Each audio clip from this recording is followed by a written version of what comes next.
નમસ્કાર મિત્રો, હું છું આપનો મિત્ર અશરફ અલી અને આજે એક ખાસ વાત કહેવા માટે આ વિડીયો બનાવ્યો છે.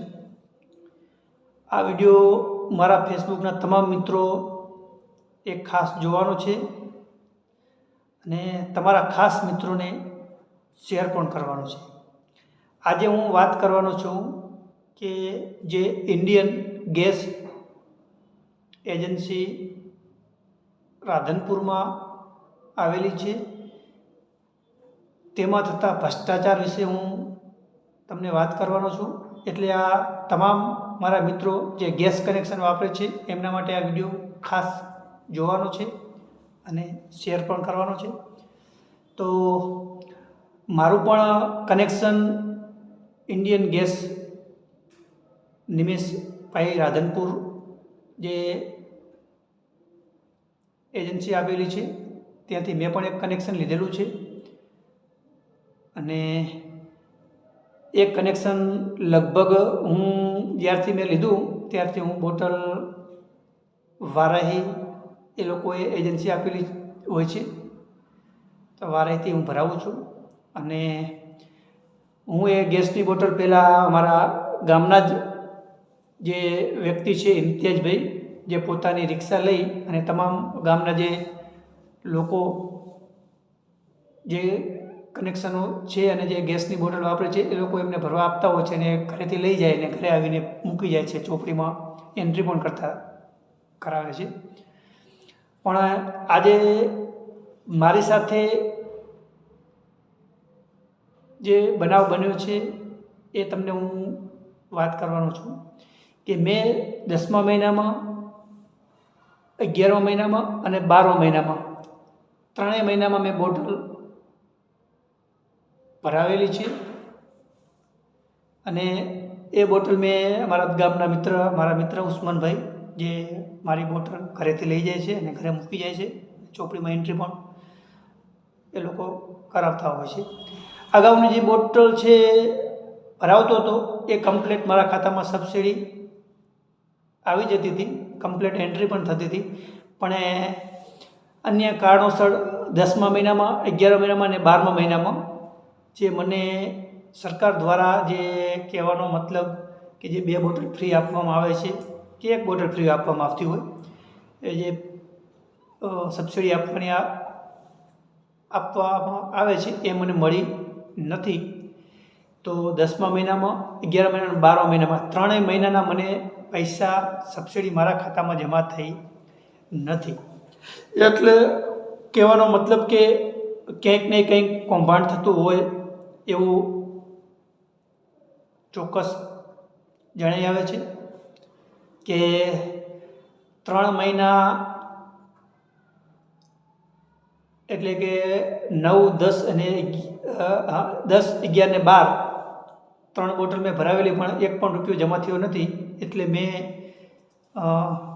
ઉસ્માનભાઈને વાત કરેલી કે ઉસ્માનભાઈ તમે બોટલ ભરવા માટે આપી હતી પણ પૈસા ખાતામાં જમા થયા નથી. તો ઉસ્માનભાઈએ મને એવું કીધેલું કે ખાતામાં કંઈક લોચા હશે, તમારે કેવાયસી કરાવવી પડશે. મેં કીધું ના હોય, મારું ખાતું કમ્પ્લીટ છે અને ઓલરેડી પહેલાં પૈસા જે સબસિડી આવતી હતી એ આવે જ છે. પણ પછી મેં રાધનપુર જે ઇન્ડિયન ગેસ નિમેશભાઈની એજન્સી છે ત્યાં બી તપાસ કરાવેલી તો તેમણે મને કીધેલું કે ના, તમારી બોટલ ભરાવેલી નથી.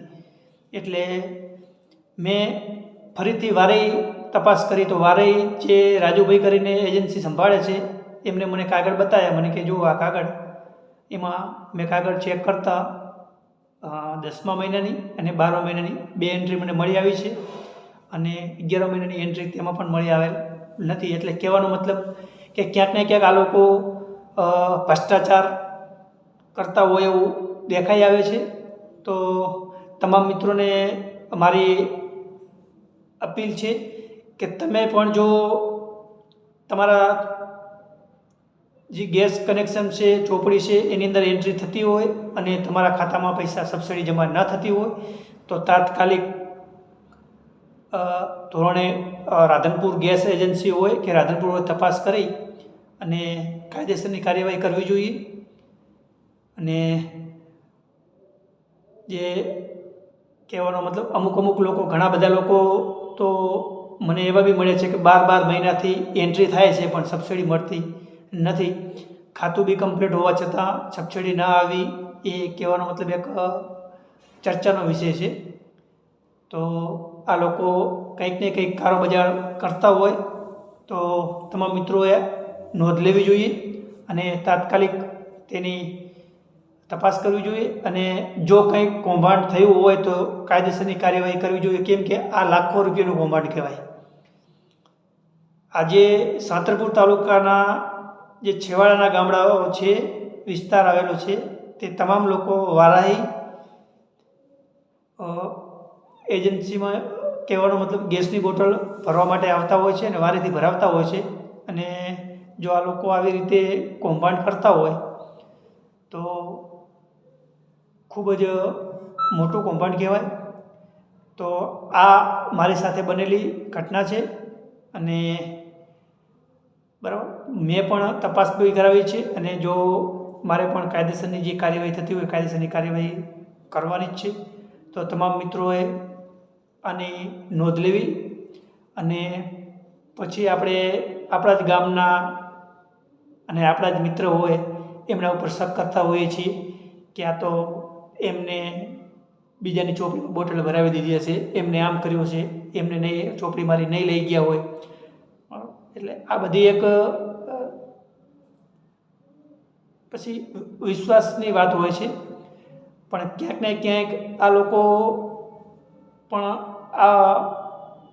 આનો ભોગ બનતા હોય છે. આ લોકો તો એ લોકોને ચોપડી આપીને એન્ટ્રી કરાવીને ત્યાંથી બોટલ ભરીને રવાના થઈ જાય, પણ આ લોકો જે આગળ એન્ટ્રી કરવાની હોય, ઓનલાઈન કરવાનું હોય, એની અંદર કોઈ બીજાની ચોપડી જે હોય એમની પોતાની હોય અથવા તો એમને પોતાની કોઈ સગા સંબંધીની ચોપડી હોય, એમાં આ લોકો એન્ટ્રી કરાવી અને સબસિડી લેતા હોય છે અને આવું કૌભાંડ કરતા હોય છે. તો તમામ મિત્રોને મારી વિનંતી છે કે તાત્કાલિક ધોરણે આની તપાસ કરી અને કાયદેસરની કાર્યવાહી કરવી જોઈએ. તો જય હિન્દ.